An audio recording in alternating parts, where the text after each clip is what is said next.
This is Marshawn Wolley here, columnist with the Indianapolis Recorder, and I have the pleasure of interviewing Dr. Shawn Smith, Superintendent of Lawrence Township Schools. Dr. Smith, thank you for being here with us. Thank you, Marshawn. So how about we start with, how did you get into education? What inspired you? What made you get into this field? Well, Marshawn, for me, I'm a product of the 1980s. So I'm 30 plus years into this profession and education and my whole background. But I became a product of becoming a teacher by other teachers. In the 1980s, I would say probably most people that were at Indiana University, as I was, were on the pathway to go into business. And I had a close friend who got me to volunteer in her classroom in IPS. And so I would come home and volunteer. And I fell in love with the students. And so second semester of my freshman year in college, I decided to make a change and major in education. Wow. And I've been in education ever since then. So it'd be 35 years plus more since I made that decision. But really, I was inspired by teachers. And I got the bug of working with youngsters, and I found out how much I enjoyed doing that, and decided to become a social studies teacher. Social studies, okay. So that was I'm a social studies teacher by practice. As a matter of fact, I still hold my teaching license. There you go. There you go. So now you are superintendent, and you have two high schools. You have Lawrence North High School and Lawrence Central High School. You also have a city that's in the area. Talk about your path to being superintendent. Well, I'm a product. First of all, I want to shout out to the Indianapolis Public Schools. I'm not the superintendent there, but I want everyone in the community to know that I'm a product of the Indianapolis Public Schools. I grew up in the Butler-Tarkington area. I went to School 43. I went to Broad Ripple High School, and I'm really proud of that. I believe I've received a great education, which allowed for me to go on to Indiana University and earn my undergraduate degree. And I came back home to teach, and I've had the privilege to work right here in the city and go through multiple school corporations as a teacher and an administrator, and then later work in central office. But I've been very blessed to be able to have that pathway right here in Indianapolis. Right here is a role model for anyone else out there who's thinking about becoming a school superintendent. But my career spanned a short stint in the Indianapolis Public Schools. And then I went on to work in Washington Township for several years, where I was a teacher and coach and an assistant principal. And I became the first Black principal at Eastwood Middle School there in Washington Township.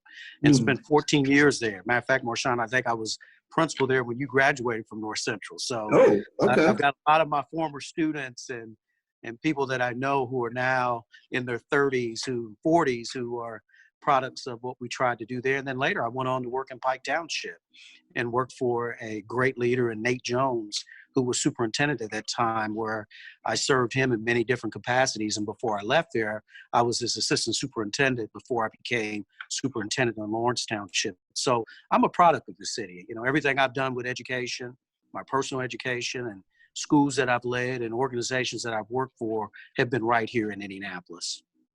And you're also a little rare relative to when you look at superintendents across the state. My understanding that there's really only about 5 Black superintendents. Yeah, pretty low in the state of Indiana. We've got 290 plus school corporations, and you only have a handful of us that have been superintendents. And there have been more in previous times, but right now I'm the only African-American male that I know of in the state of Indiana that's leading the school corporation. And I'm leading one of the larger ones, so we're pretty familiar with each other. And I do have Ms. Johnson and Dr. Woodson that are leading right now districts here in Marion County, but at one time we had 5 African-American superintendents here in Marion County. So one of the things I've learned about you is that you have a deep, or you have a respected and deep knowledge of the school funding formula. In fact, you've been asked to come testify at times to kind of talk about the impact. What should the community know about the funding formula and how it impacts particularly students of color, but just students overall?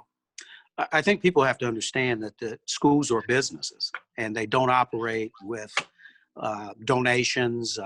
They need to have a stream of revenue. And our revenue streams, public, are very minimal. The state of Indiana, it's a constitution, states it's going to provide a free, appropriate public education, which makes the state on the hook for providing a quality education for the students in the state. And so the Indiana General Assembly has the authority to raise revenue. And they passed laws over the years that have really made it very tight where that revenue source comes. And primarily it comes from the state legislature. At one time, much of our revenue came from the local tax base. That means truly the local taxpayers and businesses within that school corporation designated area. But now it comes from the state of Indiana through a funding formula. And that funding formula is, ladies and gentlemen, is extremely complex. It has so many different nuances that are in there, but primarily the number one nuance is determined by your enrollment. The money, the whole theory of that funding formula is the money follows the kids. And so if you have any decrease in enrollment, you lose that funding source. The tough part about that is that you're already on the hook with a budget and staff members that you already have in place when that budget falls in place. So it's really a complex animal. It requires a lot of planning, a lot of know-how of how to run a school and business. The state of Indiana puts some nuances inside of that funding formula called the complexity index. And that's where school corporations that have a little bit more poverty, a little bit more students with special needs and those unique situations will get a little bit more money. The unfortunate part about that is the state has tinkered with that, and school districts that have those great needs are finding that they're getting less money. And I know the state right now is taking a deep look at that to find a way to make it more fair and equitable amongst everyone. But what I want to say to the public is that what the state of Indiana is trying to do is make funding equally amongst all schools. It's kind of tough to do that when schools still have the power to raise revenue themselves. So outside of the state of Indiana, local school districts can do what they call referendums to raise additional dollars to fund their schools. And that gets back to the whole poverty gap. The wealthy districts are going to continue to do more, and districts that have more poverty are in a little bit tough situation. And I know IPS, they just had a referendum. I believe you had a referendum not too long ago. And then Township actually has a referendum going on right now. And we have these referendums in part because of the complexity index and funding and how funding is so tight. They're basically saying, citizens, if you want more, then we're going to make you, pony up and take it out of the local tax dollars. That's true, Marshawn, and that's a tough call because we understand that not everybody can afford to pay more, but your local public schools are a main part of that economic engine. And I think in the African American community, often we get confused by that. We just think about our local school that our children attend. We don't see the bigger area in which we live in. If you're a resident of Pike, Washington Township, or even here in Lawrence Township, having strong schools does impact your local economy. And so working alongside of the local businesses as we have here in the city of Lawrence and Indianapolis has allowed for us to maintain a very strong, stable community. That's important, especially when you start looking at housing values. And absolutely. Sure. You mentioned, so one of the things that that's been a national problem. It's been a national problem, and it's been a national problem for some time. None of our county schools are really immune to it, is this whole racial achievement gap. And I know that Lawrence Township, you have a lot of programs and efforts and initiatives that try to address that. Can you talk about some of your successes, but then also talk about, what you need from the community to take on this challenge? It is probably the most complex issue in education and public education, period, in our entire society, is the achievement gap amongst African Americans compared to whites. But I take it deeper than just race. The reality of it is that we're still fighting some racial disparities and equality issues and opportunity issues that we have in this country. I'm not trying to make excuses, but the reality of it is that if a child is in suburbia America, where there's tremendous resources amongst the family, and I can speak to that with my own children, that when a kid has any deficiencies, they can be corrected immediately. If a family is in a community where they don't have the resources, they're really solely dependent upon the school. So what I'm saying is that the school doesn't always push that achievement gap down. The community has a lot of power behind that. And we have to understand that, but dig deep into it. But one of the things that I have, and I even wrote my dissertation on this area, is that there's examples of excellence all over this country as it relates to African Americans and achievement. And what we've got to do as a community is wrap ourselves around those things. And is that many times kids, I don't want to take something as simple as reading. Let's start with reading, because reading is the foundation of everything. When I was a principal years ago at Eastwood Middle School, we had some of the highest test scores, ISTEP scores in Marion County. We had a robust reading program that was in that school. But I also had parents who were willing to pay even more and do more beyond that. And what I found out is that schools that have immense poverty, that doesn't happen. The extra doesn't happen. And so one of the things that I have proposed and pushed my entire career is, how do we bring in that extra for those kids that don't have those resources at home? Because that's what it comes down to. If I don't have additional reading materials at home, if I don't have tutorial programs, or maybe even outside tutoring, if a kid is really struggling with reading, I'm not going to score as well on standardized tests. And that is something that pervasively hurts the African American community. And so as a school corporation, what we've tried to do in Lawrence is, how do we bridge that gap? What are those after school activities that we can bring in? How can I get resources to parents, books and materials for young people to read beyond the traditional school? That's why in some communities, they have higher test scores, is that they've had more access, not necessarily better students. I want to caution you with that. Doesn't mean that the African American students can achieve, but at that point in time where we're testing them, they're missing a lot of information. So over time, we can make up that achievement gap by putting more resources in place. So we are with Dr. Smith, Superintendent of Lawrence Township Schools, and we're talking about the achievement gap right now. So you mentioned reading, and one of the things we know is that when a student begins to read, they're just trying to, understand their alphabet and phonetics and things of that nature. But then at a certain point, usually I believe it's around third grade, they have to start reading to learn. Yes. And that's a challenge, particularly if you don't get it right by the third grade. Mm-hmm.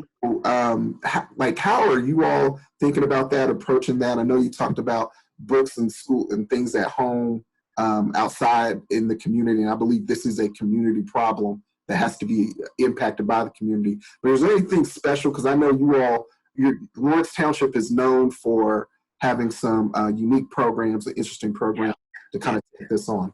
Well, we take triage method with it, because if a kid can't read, ladies and gentlemen, it's a foundation for everything. You're going to pass a standardized test. If you're going to take the ACT, SAT, it is fundamentally your ability to be able to comprehend and synthesize questioning and be able to think through that. And so it does start at a very early age, Marshawn. And so we have to do a triage approach. We have to put that extra time with kids, and quite frankly, we have to find the best and brightest teachers to be able to work with those kids while we have them in school. And then we have to be able to have this immense communication with parents who themselves may not understand, who may not have the resources, but want what's best for their kids. And we also have to stop. I'm concerned about people want the panacea or the program that's going to fix it, because it's deeper than just what we do here at the school. It takes a community-wide effort. Working with youngsters after school. Hey, I'm a product of a single-parent home. I grew up in a very humble background, but I want to say to the community, my parents and family valued education. And so the things that I was able to get at home helped me as a student. I became a social studies teacher because my grandmother believed in reading. I had two choices. Either I was going to read the Bible or read the books that she had available for me to read. And she made sure that I got books, including going to the local library that has tremendous resources for our young people. If we go to the libraries, ought to be crowded in Marion County with African American students. Every single kid should spend time reading, not just when they're in school, but when they're at home, during the summer, and finding your passion, okay? what I learned through reading was a passion for the social sciences. Okay. And I chuckled because my grandmother was serious about it. It was going to be the Bible. And I said, I'm going to read that Reader's Digest. So I'm going to read the encyclopedias because that was fun. Yes. But from that became a young man who could walk into society and be able to understand the world of academia through reading and writing. So I really push parents to really go after that, is to make sure that our children are engaged, not only in school, but outside of school. It's kind of like playing a sports. You know, Michael Jordan shot a great jump shot, not just because he was naturally gifted as an athlete, but he spent a lot of time practicing. And that's all that our kids as African Americans need, is more time on task and more. The more they do, the better they're going to become, the better stamina they have with reading, the better interpretation they will have of the world, and the better they will do on standardized tests. We are with Dr. Shawn Smith of Lawrence Township Schools. Dr. Smith, one of the issues that's kind of out here that might be confusing for parents, but really is, I think, an important issue for us to understand, particularly when we get our standardized test results. We get these test results and we have these numbers, and it's sometimes it can be confusing. Like I'm a trained economist, and sometimes it's hard to like understand, okay, what are you actually saying to me? What is the difference between proficiency and growth? Yes.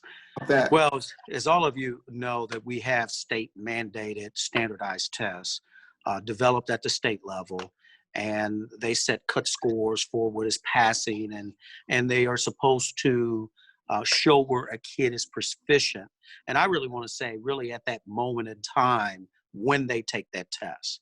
So we called that the I-STEP test for many years, even back in the days when I was a building principal, was the I-STEP test. And now we have the I-Learn test. And what we're trying to find out is, at that point in time, what does that kid know in terms of the state standards at every grade level? And so it's really important for parents to understand that that's at a moment in time. There's so many other data points that you get from your school and your teachers in terms of your child performance. That should be more important, in particular what your teacher has to say about how your kid is performing. So that whole proficiency piece is really at that moment in time. And so recently, here in the last 10 years, we've kind of used that to kind of do comparative analysis of where the kids are proficient. And from that, people determine good school, bad school. Mm. And what we should be saying is that at that moment in time, at that in particular school, that's where those kids are performing. And then over a period of time, we get into the concept of growth. That conversation about growth is, how is that individual kid improving from year to year? So you could very well have a school that is highly proficient. And I'm going to take you back into my world over 20 years ago. And 20 years ago, I was principal at Eastwood Middle School in Washington Township. We had the highest I-STEP scores in Marion County at that time. And my white students, we had almost 90% proficiency for the whole school. But when I dug deep on how my kids perform, I had a very high proficiency for white students, but my African-American students were only scoring at about 50% pass rate. At that time, Marshawn, that was the highest scores for African-Americans in Marion County, grades 7 and 8. Wow. So my school was at the high of the food chain, but we still had that achievement gap, okay? And 100% that achievement gap was because my kids simply had not been exposed or engaged with the same material as some of my white students. And so as a building principal, I began to realize, how do I close that achievement gap? Well, I needed to do more. I had to work with my teachers to work more on reading. That's where that greatest gap was. Math, we had a little bit of a gap, but math is a little bit of a byproduct of reading also, especially when you're doing standardized tests. So I worked very hard with my teachers to get my African-American students at a higher level of proficiencies. The first thing we had to do is we had to teach at grade level standards. If you're testing the kids at 7th grade level, but you're doing 5th grade work, it's not going to work. So how do we push those kids up to a higher standard? And keeping in mind, some of them could be behind at that time, but given the right materials and resources, we can make up that achievement gap, okay? So growth is important, because sometimes kids go from 1 to 6 in a school year, and a kid who's already a 9, at 9.5, they don't even improve, okay? They stay the same. And then we see these kids who are at the bottom really growing. And that's something we do very well here in Lawrence Township, is that I have a lot of kids from all type of background. It's really making up that gap over a period of time. So the growth is where you're able to overcome a gap. Proficiency is really where that child is at that point in time. At that in particular point in time, yes. Okay. So one of the other issues that's coming up with this achievement gap issue, we just had shut down schools. You lost a significant portion of your instructional time period. Kids were sent home. I happen to know that you are part of this city-wide effort with the e-learning fund. Can you talk a little bit about what's going on with that fund? What's the goal and with e-learning and the challenge with the digital divide? Kind of where we are with that. Well, I thank the mayor and his team. They're trying to identify a major gap that we have, achievement gap we have, a resource gap that we have, just in all communities. And that is that some people simply don't have access to technology. They don't have internet access. And so what can the city and this in particular do with great donors, gracious people out there to help families who are missing those needed resources that eventually would help the kid be able to stay connected with e-learning. Okay. So I know that's a new initiative, and the city just kicked that off, and you all are going to be working for how to disperse those funds, and you're trying to raise those funds now. But with the digital divide, that becomes yet another challenge that you have to overcome with the racial achievement gap. It is, and it just comes down to a matter of access. And quite frankly, Marshawn, and if I had the magic wand, I would make sure that every kid in our society has a device because of technology. And I would go back to my days reading the Bible or a Reader's Digest. Now kids have access via technology to get endless amounts of materials and resources at your fingertips right from a computer. And if we're talking about closing the achievement gap, then every single child should have access to a device. And here in Lawrence Township, grades 5 through 12, where it's very much appropriate for a kid at that age level to have their own individual device, we have found a way to decrease that digital divide to make sure that every kid has a device, an equal device. And then the greatest struggle we have is just simply being able to make sure that youngsters are able to have internet access with that device. They can use that device here on our campuses, 100% internet connection, but how do we give them that additional advantage at home by having access to the internet? So it looks like the city, as well as Lawrence Township and the other school districts, I know IPS, they're taking some efforts as well to make sure that kids have a device, particularly in this new COVID-19 environment. We are with Dr. Smith, Shawn Smith with Lawrence Township Schools. I'm Marshawn Wolley with the Indianapolis Recorder. So parents are not licensed teachers. I have come to appreciate my son's teacher very much. That is a gift, a calling. It is whatever you want to call it, but it matters. What advice do you have for parents working with their kids at home? Well, I'm responsible for 16,000 students, and I've worked with thousands and thousands of parents, people out in the community as students through the years, and have had the chance to teach and lead schools. And some of the things I'm going to say to you are simple, but they just have to be done. And I'm also a parent of 3. I've got a daughter right now who is going to become a doctor. She's in medical school. I have my second daughter is in college. She attends Vanderbilt University. And then I've got my baby, the youngster, the male. He's still in school. He's a junior in high school. So I'm with you parents and being able to stay with those kids and raise your children. But the first thing that's so important is routine and structure. Young people need to have routine and structure daily as it relates to eating, sleep, love, and care at home, and providing a safe place for them to study with the expectation and the value that education is important. If there's noise, if there is no expectation that you've got to do homework or to study at home, you're at a disadvantage.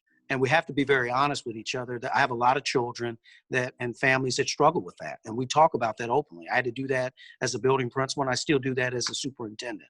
Kids need to have a safe, structured routine daily.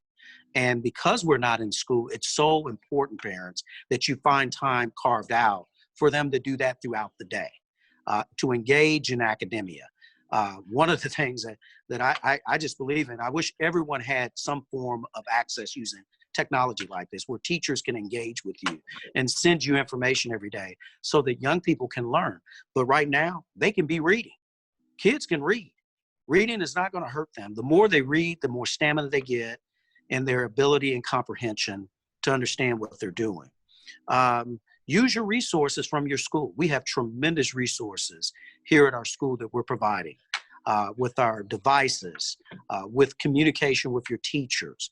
I also want to give a shout out to our great partner. We have a very tight partnership here in Lawrence Township with the Indianapolis Public Library. We have a shared agreement that I share my resources with them and they bring them right back. They have so many databases that our children can get on for free and materials that you can get, including their books. And I know the library is closed right now, ladies and gentlemen, but they do have a lot of online resources that are outstanding for young people. And I'd like for you to take advantage of that. I did talk about connecting with your teachers and also out on the internet, these environments where people are just sharing knowledge and information. And if your child is working on algebra, Google those things that are out there, resources for algebra, because it's all interconnected, okay? And sometimes kids being able to find those fun things to do really liven up learning, and then they actually take to it and they do better in school. And then the last thing that I want to say is that much of what we do as parents is really love and care for our children. And along with those high expectations and a little bit of love and care, kids will do well in school. But I tell parents all the time, sometimes kids, they don't want to learn because sometimes it may not be interesting to them. So really encouraging them and expecting them to do well in school will lead to them being successful in school, okay? So you mentioned the teachers.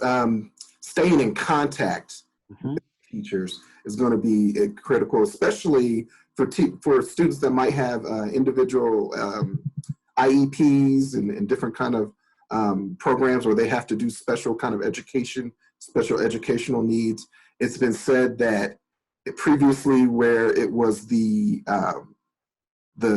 teacher called the parent to calm the child down, it might now be the parent calling the teacher to calm the child down. Can you talk about that whole situation and special education? Well, I think a lot of people out there need to understand that our local schools do more than just educating the elite top students who score well. I have a child that has a learning disability, and I fully understand what it takes out there as a parent because you're not the expert, but we are keeping those resources going. So I got personal contact from my teacher who works, with my child. And so we're still doing those things for parents. There's still that level of communication of how do we work with those situations. And when you talk about the kids with the more severe disabilities, our parents are very well connected to us. And we do understand some of their home lives and some of the resources that we can push in.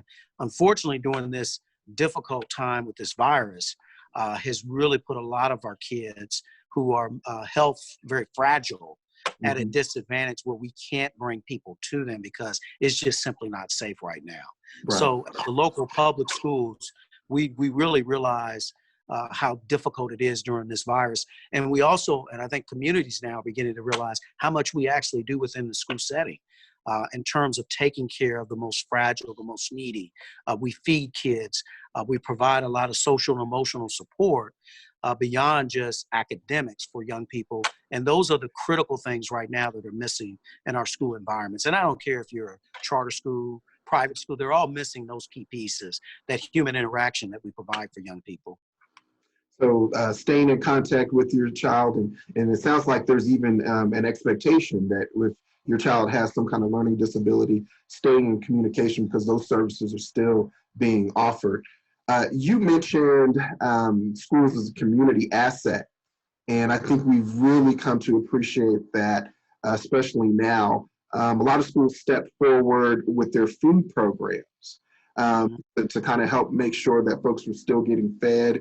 And I know that that program, there was a little bit of concern early on about how long that program could last. And, you know, can you talk a little bit about how you are handling that situation with the food? Right. You know, we're one of the biggest restaurant food distributors in the township. You know, when you think about a district of 16,000 students, feeding all those youngsters every single day logistically is a massive undertaking, and we actually do it very well. Well, a lot of people don't understand we do it as a self-sufficient entity. We do get some federal subsidies, but it's pretty much a self-sufficient operation from the business side. But we have in place food federal guidelines that we do abide by, and we make sure that the kids that are eligible to be fed by free lunch are still being fed right now. And so we have this massive undertaking right now where we go into the community and we provide those meals to those families who are eligible. As a matter of fact, they grow to depend on them. In many instances at some of our schools, Marshawn, we were feeding kids 3 times a day. 2 meals and a snack, or even sometimes supper for some of those young people. So we are still providing those meals, and we're using our system that we already have in place to distribute those meals in the areas of the community where they're most needy. And so we do ask parents to come to those meal sites. They're very similar to what we do during the summer. A lot of people don't realize we feed our students during the summer, and it's done quite well. This past Monday, I got a note. We distributed 30,000 meals on Monday. That's the mass of food that we're putting out there to our young people, because when they're with us in the school building, we do take care of those basic needs for those kids. We are with Dr. Shawn Smith, Superintendent of Lawrence Township Schools. So you've just been talking about the food program and how that's an ongoing operation. You've managed to figure out how to do it internally from a self-sufficiency kind of standpoint. But you're also operating in an environment that's changing quite a bit. We mentioned earlier that you lost, a good portion of your school year.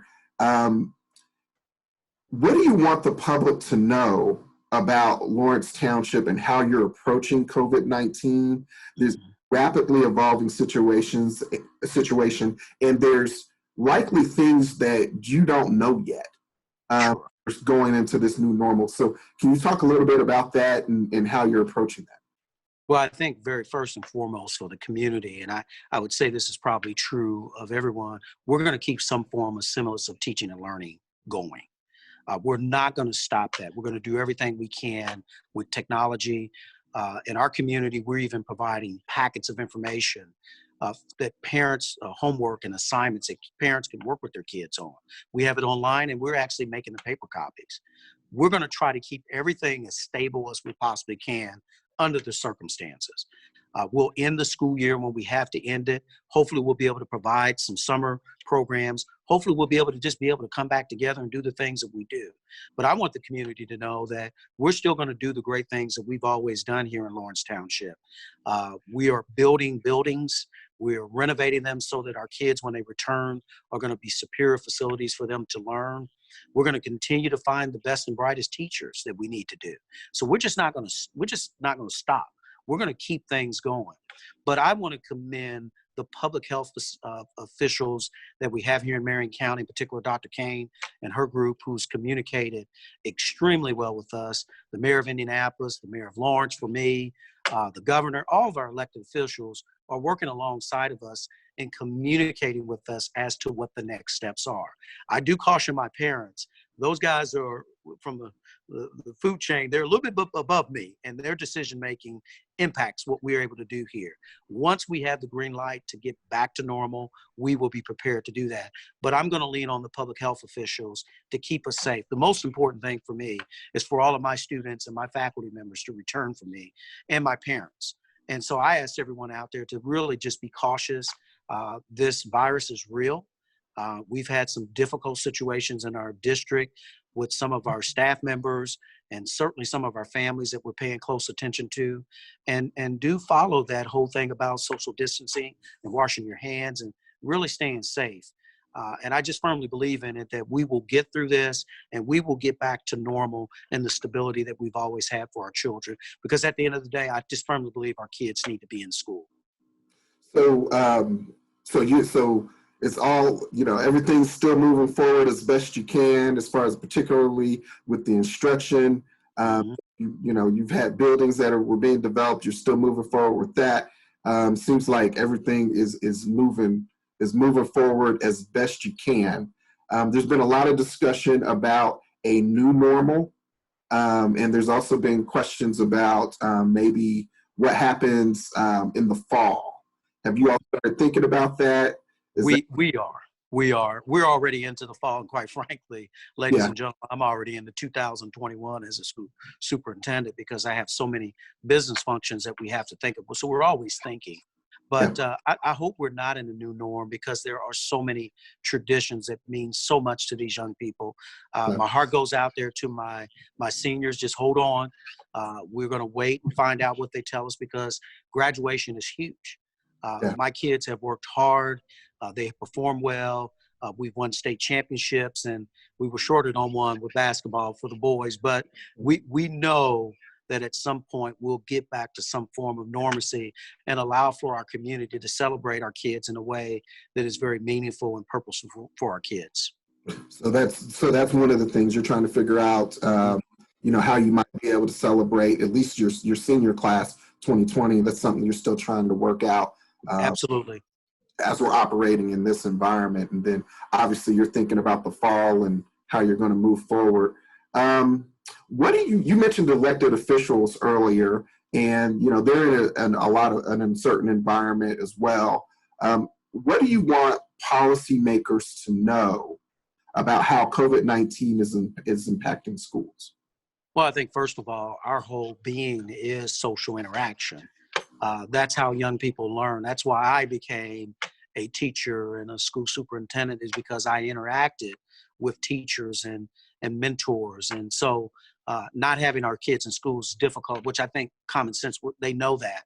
But whatever teaching and learning we can do, and we talked about e-learning, there are gaps with that. And so additional resources and support for that does make a difference. I think that what we're finding out about our schools is that our schools provide a foundation for our young people, and our parents depend on that. Marshawn, my schools provide not only academic support and quality education, we feed young people. We Mhm. provide social and emotional support to these young people through all the various activities that we have. We become a hub for the community to come to and celebrate through sports and academic competition and bands, music. All of those things are a part of the culture, the fabric of a community. And so losing those things are very difficult for us. And so I just want our politicians to know out there, and I know they know this, is that our schools mean more than just academic. And I think this virus has took us into that arena where people are beginning to realize, oh my God, I didn't realize schools did all of that. They distributed, I have at every grade level, I have 1,200 students, 1,200 devices from grades 5 through 12 to every single kid. Yeah, we do that. And we make sure that they're repaired, and we make sure the parents have the things that they need in order for them to work at home. We actually make that happen here at the schools. Schools are central to our community, and I think Mhm. we're definitely learning about that from the foods, kind of like what you said, to from feeding folks to providing the technology, and even really a sense of family and a sense of belonging. Uh, Mhm. I guess as we wrap up, uh, why do you think families choose Lawrence Township schools? I know you got multiple high schools and you have a large student base. Why do you think families are choosing Lawrence Township schools? Well, I think, and I'm not going to take all the credit because I truly believe in a leadership position, I'm here to serve. And I do want to go back a little bit in history, and we've got our logos up behind me, and we personify excellence as what we want in the school corporation. But I'm not the first African-American superintendent. A guy by the name of Dr. Percy Clark was the first one in Marion County to come along years ago who really set the standard for excellence in this community. First of all, we have superior resources in Lawrence Township schools. I talked about the devices. We have grades 5 through 12. The Board of Education charged me with that when I became superintendent, not only getting the devices, but creating a system that would be able to maintain it or even be able to do e-learning. Not just give the devices out and say, hey, go, but we actually have the support and the expectations from our teachers to utilize an online environment to do those things. We have superior facilities. And that's important. You want to have buildings and resources where families, when they come, they're proud. They're proud of what they're able to do with them, and different type of programs that we has always been at the cornerstone of Lawrence Township. I want to say we've also been able to maintain a very strong financial footing. We did not have to do an operating referendum. We did a capital referendum this past November. We won that by flying colors because our community values its local public school. That's not a Dr. Smith thing. That's the local community who says, you know what, Dr. Smith, we're going to reinvest in our facilities because we want those facilities not only to be good today, but for the next 20 years.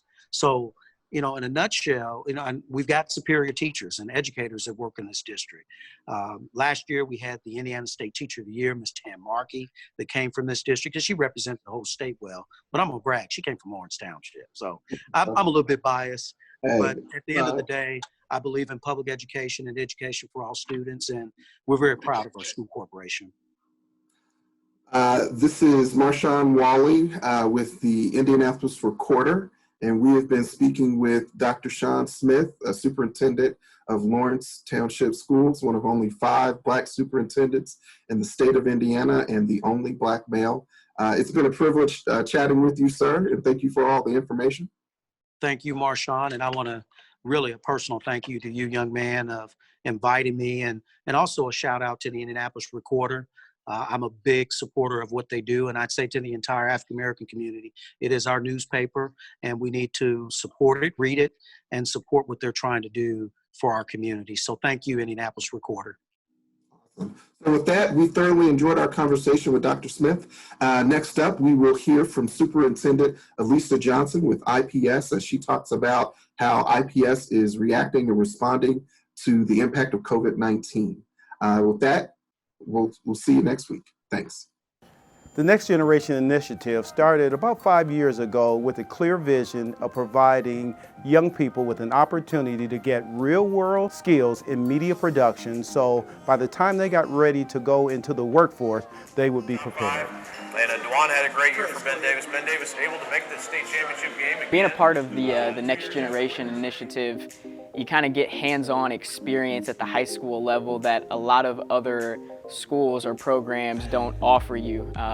It's kind of where I fell in love with it, is what I always tell people. The broadcasting side of things, this is where my passion was sparked.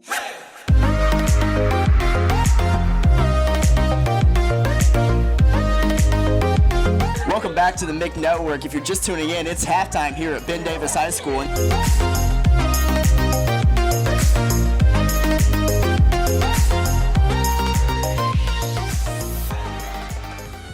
Of the participants that have been involved with the Next Generation, we know that of now we have over 50 former participants that are now actively working in the media production field. And our Next Generation initiative allows us to enable the next generation of media professionals to be successful by providing them an opportunity to get hands-on experience and also to work alongside professionals to help them advance their careers. There are a lot of similarities between what I do now at Fox 55 and what I did in high school with the Next Generation Initiative. I definitely felt like going into college. I went to Ball State University. Because of the Next Generation Initiative, I felt like I had a leg up on some of my peers who, like I said, a lot of schools, a lot of programs in high school just don't offer these same opportunities. Our participants have been able to be involved with projects for the NCAA, HealthNet, and just a myriad of other organizations. And again, the emphasis on giving them an opportunity to work with real professionals on real world projects. Being a 501c3 organization will allow us to expand our services, reach more young people, and ultimately invite other organizations to be a part of the success of the Next Generation Initiative.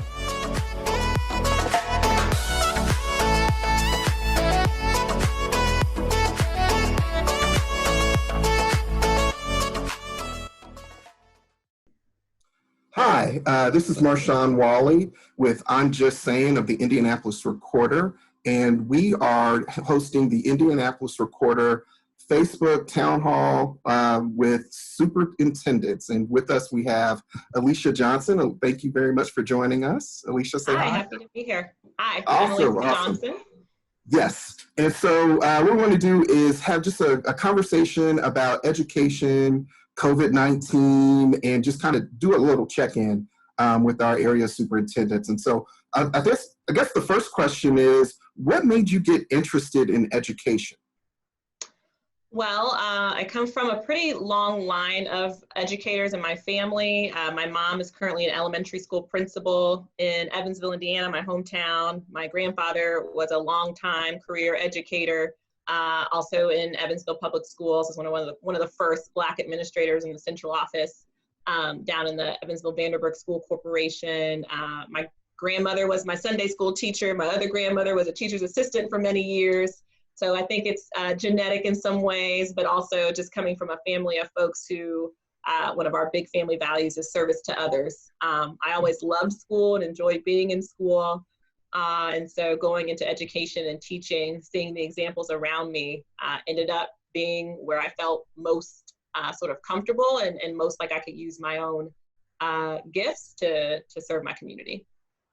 So you had a very interesting path to becoming what I believe is the first Black female superintendent for IPS schools. So can you talk about that? Yeah, I'd say non-traditional in a lot of ways.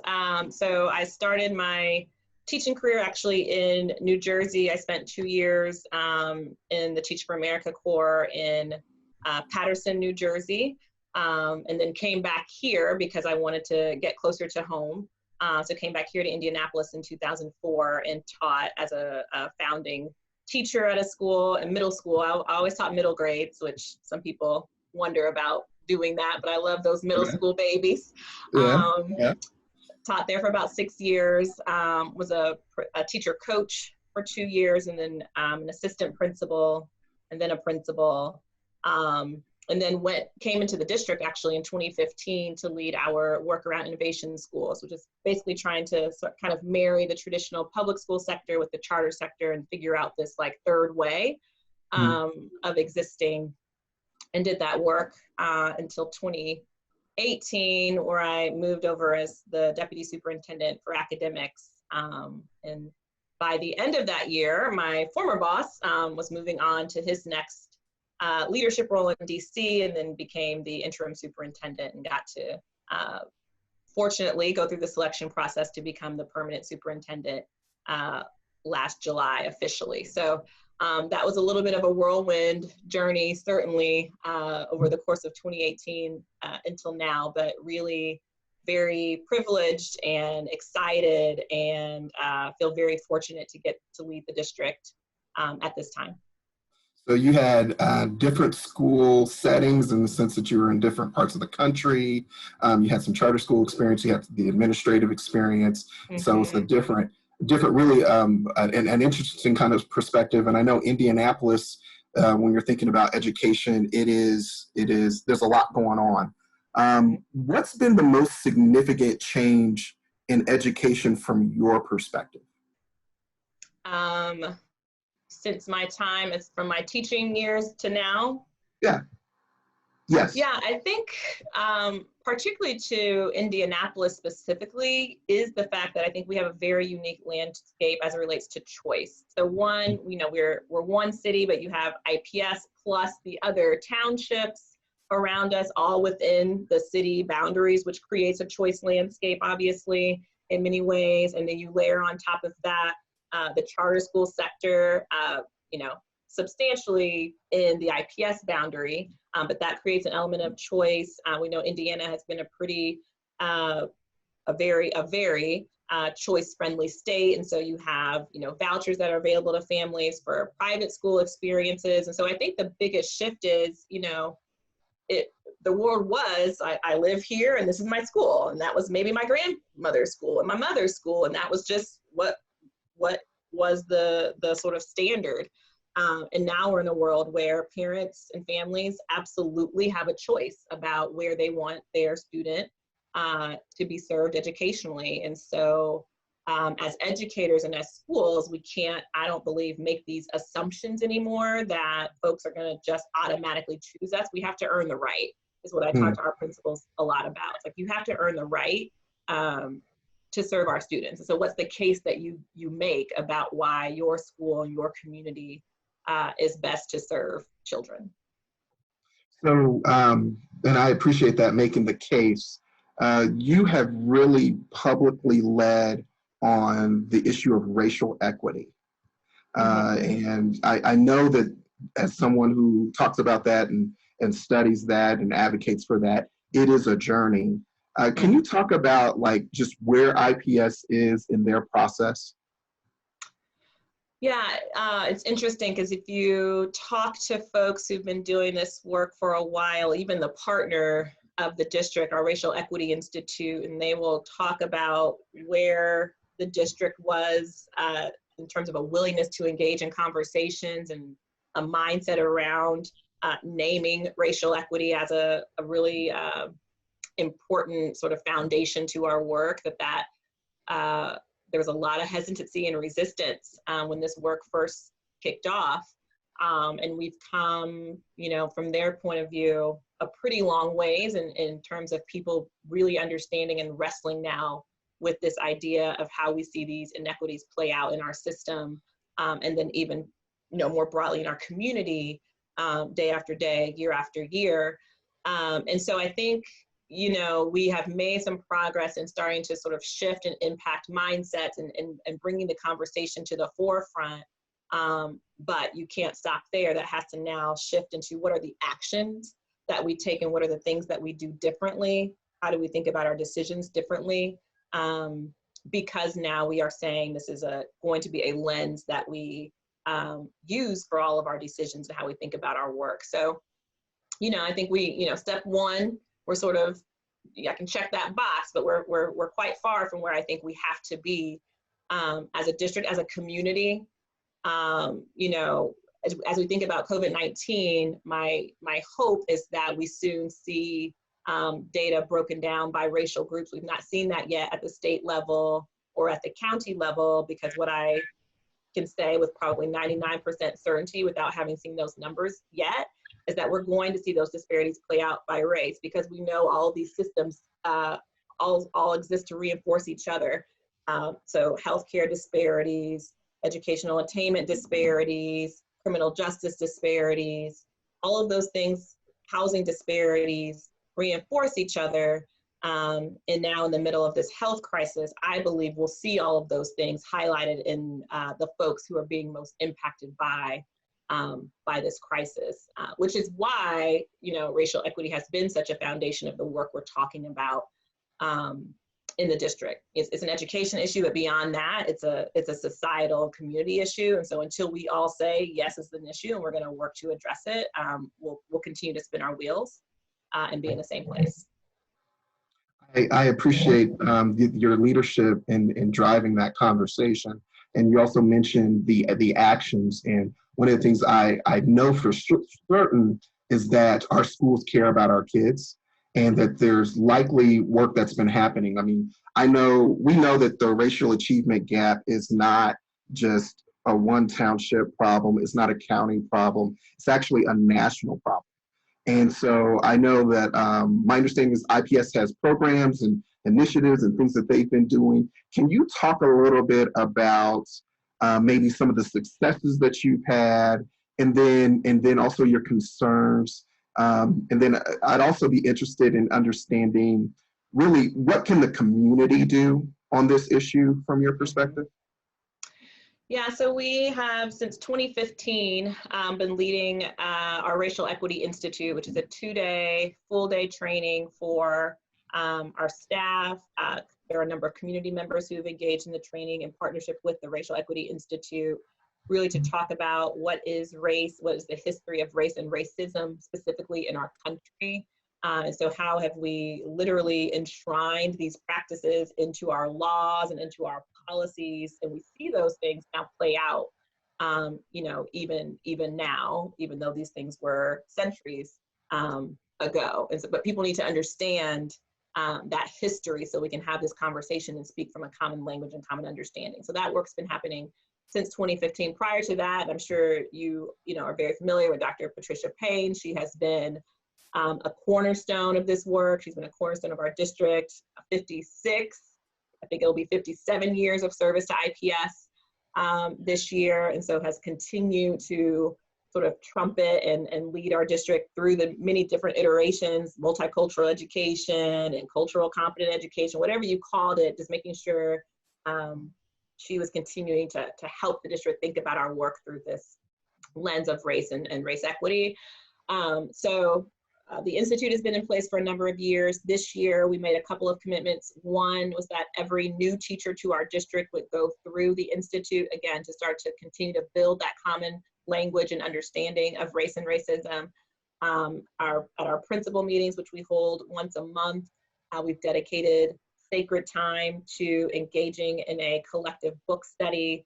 It's a book called Case Studies in Racial Equity in Schools particularly. And so principals are engaging in smaller groups on a particular case and thinking about, when this played out in my school, or when this plays out, what is our reaction? What have we done well around this? What have we not? What do we need to think about? How does this challenge us? So that's happening every single week. It's very awesome because when we first started, Dr. Payne was kind of leading those conversations. Now principals themselves are being lead facilitators to continue to flex that muscle for themselves so they can go back into their schools and have those conversations. And then we're also developing a racial equity policy with our board. So now, living in this new world, we're thinking about exactly how that will end up coming to pass. But the goal is that by the end of this semester, summer, we'll go into this next academic school year from our governance team with a particular policy around racial equity and how we think about that from the governance team of our organization. So those are just a few examples. Just a few examples. So sounds like a lot of activity, a lot of work, and you're in the journey, you're in the fight, and you're trying to figure it out.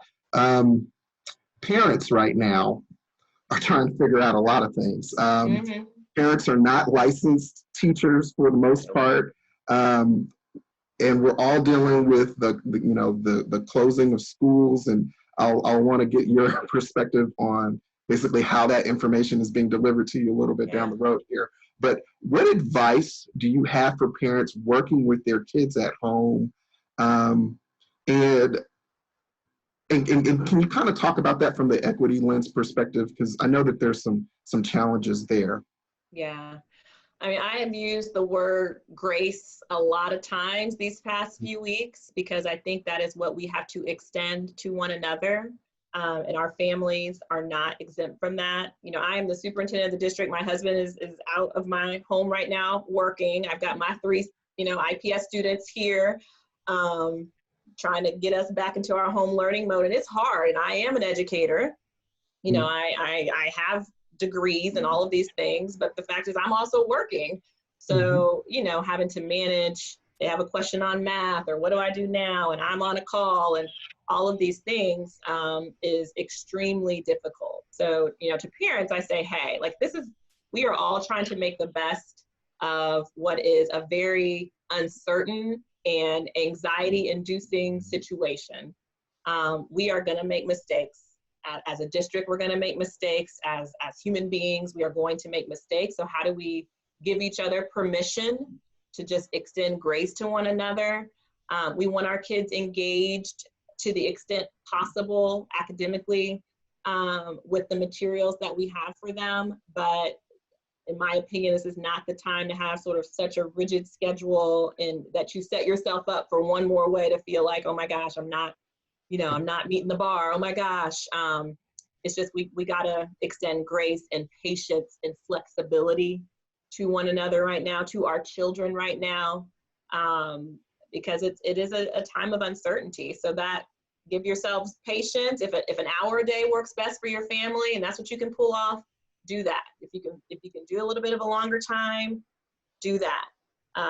You got to figure out what's going to work for your family dynamic and make it work. And then from an equity lens, you know, I'm talking about the challenges of trying to balance my job. I also recognize I have the privilege of being in my home with my children right now. Mhm. There are a number of parents in our district who don't have that because they're deemed essential employees, whether that's they're working in a healthcare facility, they're working at the grocery stores, they're in the restaurant industry and having to still be open to take orders and whatnot.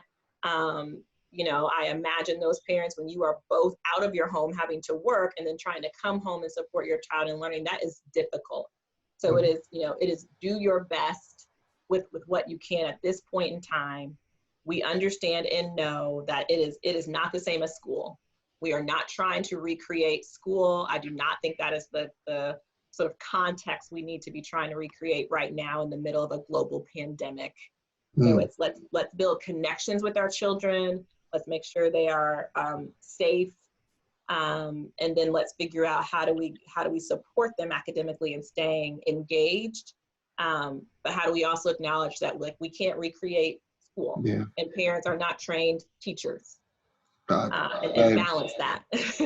I very much have come to appreciate my son's teacher.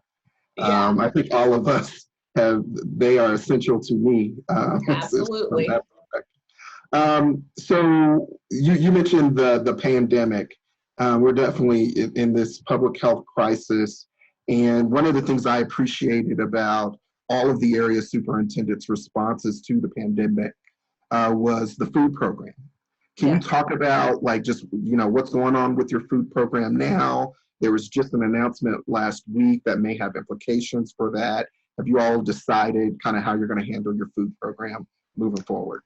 Yeah, so that's been one of our primary priorities. And again, when you think about equity, you know, it's also not lost on me that in a district like IPS and a number of our surrounding districts, that food had to be our number one priority. And yet there are districts, you know, 30 minutes, 40 minutes from us where that certainly I'm sure was a thought and a conversation, but did not have to take the center of their work the way it has for our district. So again, you know, if we zoom out and think about this from a state level or just a central Indiana level, we're starting our place in this crisis from different positions, just by the mere fact of the things that we need to consider as leaders in our districts to meet those primary needs of our families that other districts don't have to spend the same, you know, substantial amount of time thinking about, and they can shift very quickly into what does this mean for my child's sort of learning or our students' learning. So again, there's just a difference there that I think has to be sort of noted and appreciated.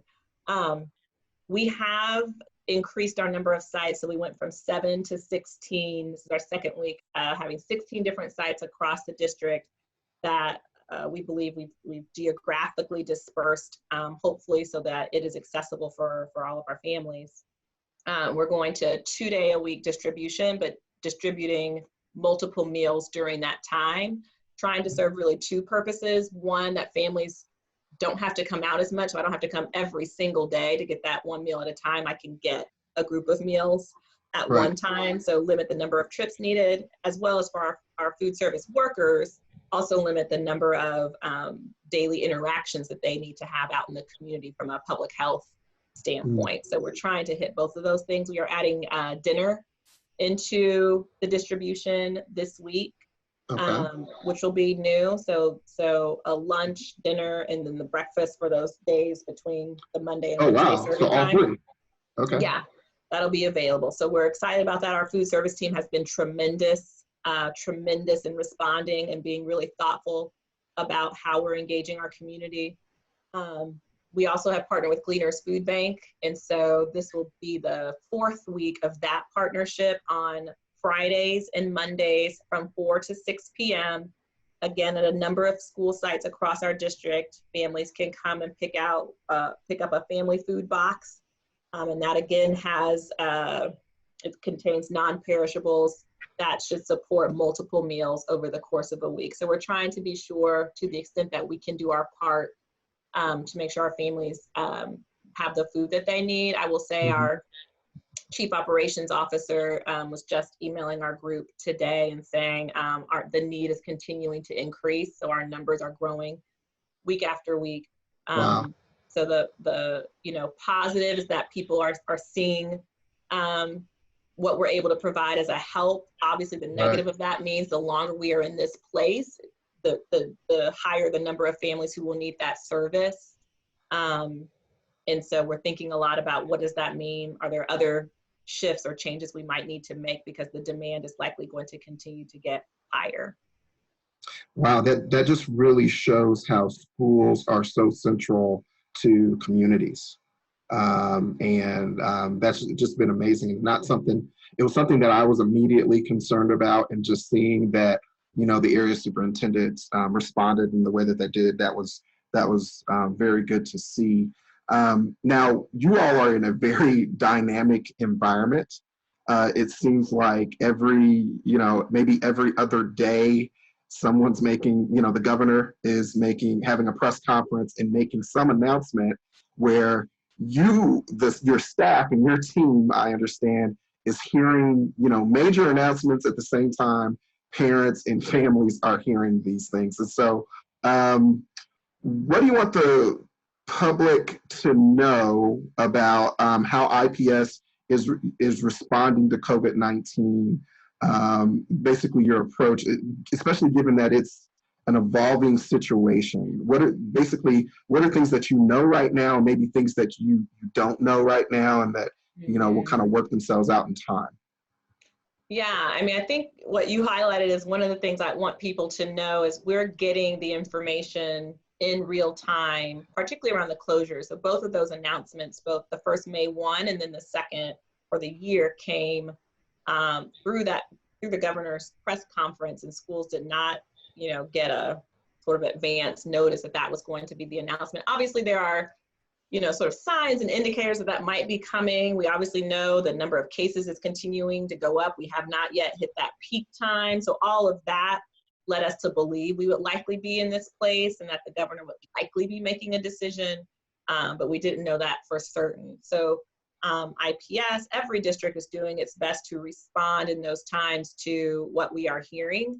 The Indiana Department of Education has been doing, I think, a very nice job of trying to give as much guidance as they can, even though they are in the same, space that we're all in, of trying to figure out what this means and how to respond in these times. But I really appreciate Superintendent McCormick and the level of engagement and communication that we've gotten from the department has been quite helpful during this time. And so our districts are vastly different across the state of Indiana. What we're dealing with challenge-wise is different than what a rural district may be dealing with. And so to the extent that folks understand everyone's context is different and everyone is responding in real time as best they can to the information we have. We also serve in the community. And so there are staff members and families who are being impacted by COVID-19 in the same way that everybody else is. And so there's also just, again, being and connecting with people as their families or loved ones who are dealing with this illness right now, and making sure that we're trying to be as supportive of folks in that context too. People are feeling just anxious about where we are right now as a community, and how to keep themselves safe and their families safe, and also serve our students at the same time. Yeah, lots of uncertainty, and I know you mentioned earlier grace. So grace for everyone, grace for the employees, for everyone, and there are a number of unknowns, I will say.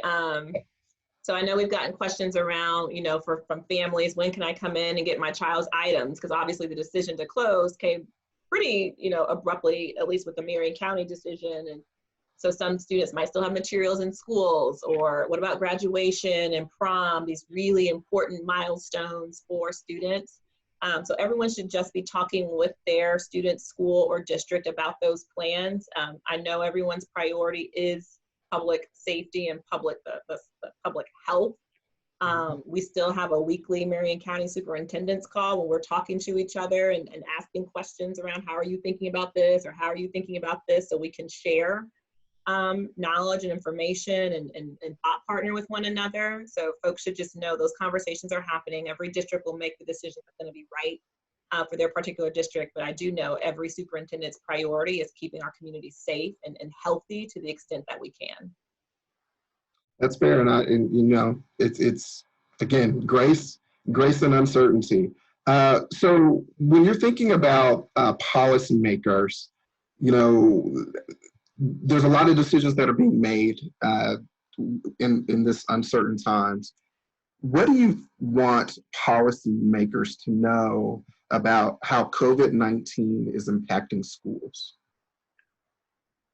I think for us, what it is highlighting, which is what we already knew existed, are the inequities that we see play out across our community. And so we are spending hours upon hours on a couple of things. One, getting technology to our students so they can, our high school students particularly, because they're in credit-bearing courses. And so if we want them to stay on track, if I'm a 9th grader and I need to graduate in 4 years, I can't get off track right now or lose those credits. That would not set me up for long-term success. So we are deploying devices this week to all of our high school students. And that's great, but like a computer doesn't serve me if I don't have Wi-Fi to access my learning. And that's a massive gap that I know multiple superintendents are thinking about, charter leaders are thinking about, superintendents across the nation are thinking about. Is this digital divide? It has just been amplified and highlighted in really tremendous ways. And so I think we have to have, you know, a state or federal solution to broadband and internet access across our communities. I do not think it's fair to ask school districts, many of whom are generally under-resourced from my point of view, who are serving families who are also under-resourced, to say, you all need to go and spend now hundreds upon thousands of dollars on providing, you know, hotspots for your students. We are actually doing that in the immediate term because we have a need, we need to fill it. But I do not think that is an equitable solution to access for our students. So that's one thing that I think is this epidemic is highlighting, is that disparity, again, that we already knew existed, but is now magnified. I think the second thing, I spent some time, I don't know if you've looked at Savvy's, they've put together a map of Marion County, and it shows all kinds of different data that's really intriguing to go in and look at, but specifically neighborhoods that are more at risk or have an above average likelihood of being impacted by COVID-19 more substantially. The Black neighborhood. And if I mean, if I drew with my finger kind of my, you know, sketch of the IPS map around that map, and it was overwhelming majority of those neighborhoods are in our district. And so again, it's these questions, or it's this question around these systems that continue to reinforce each other in terms of exacerbating inequities. And at some point, as policymakers and lawmakers, like, we have to be able to just call the thing around racism, around systemic inequities, and determine or decide, like, are we willing to put our money where our mouth is and sort of giving lip service to these things, but not necessarily funding or resourcing communities in such a way where that reinforcement can actually be interrupted. And that's the question I wrestle with as a school leader, as a district leader all the time, is like, how do we interrupt? And how do we do that with the other systems? Because education on its own can't have the same level of impact as if we were thinking about this more holistically. And so what does that disruption and interruption look like? And how do we sort of paint that picture for our policymakers to match the resources with the sort of needed interruption and disruption of these patterns and inequities? Okay. All important issues. I mean, I think, you know, you said it perfectly. We are really seeing how a non-discriminatory COVID-19 virus is really exacerbating a lot of the racial and social economic inequities in our community. Nevertheless, education still remains an important decision that families make. Absolutely. And one of the things we've noticed is that families choose IPS schools. Mm-hmm. Can you talk about that? Talk about why you think families continue to choose IPS schools and what you're most proud of about IPS. Yeah, I think, a number of things. I think we work really hard to not sort of fight against this choice landscape and to say, let's create programs and schools across our district that if I'm a parent looking for the best fit for my child, then somewhere in the district, I can find that. And I think that is true from, arts programming to IB programming to STEM programming to whatever it might be that you're looking, law and public policy, like whatever it is that you're looking for, you will find it inside of IPS. And so I'm proud that we have that diversity of offerings and opportunities for our families to choose. IPS has a rich history and culture that so many people in our community are so proud of that we get to build from every day. And so I think when you choose IPS, you are choosing to be a part of that history and of that legacy of a district where so many in our community have been served well by. Certainly we have a lot of work to do to ensure that we continue to raise the bar as it relates to the achievement of our students. I make I'm very clear on that. I'm very clear on we have to continue to build the achievement of our students over time. But I think when you choose IPS, you are choosing to be a part of a district and a community that loves our kids, cares about our kids, is committed to the success of our kids, whether it be, because they're enlisting in the military after 12th grade, they are going into the workforce at a livable wage, or they're enrolling in a 2 to 4 year college. Like we are very clear on those particular outcomes for our students and then supporting them to get there. So those are just a couple of things that I feel really proud of as a district that we offer, that we're able to meet the needs of our families, that they come into a district where they know they will be loved and valued for the people that they are.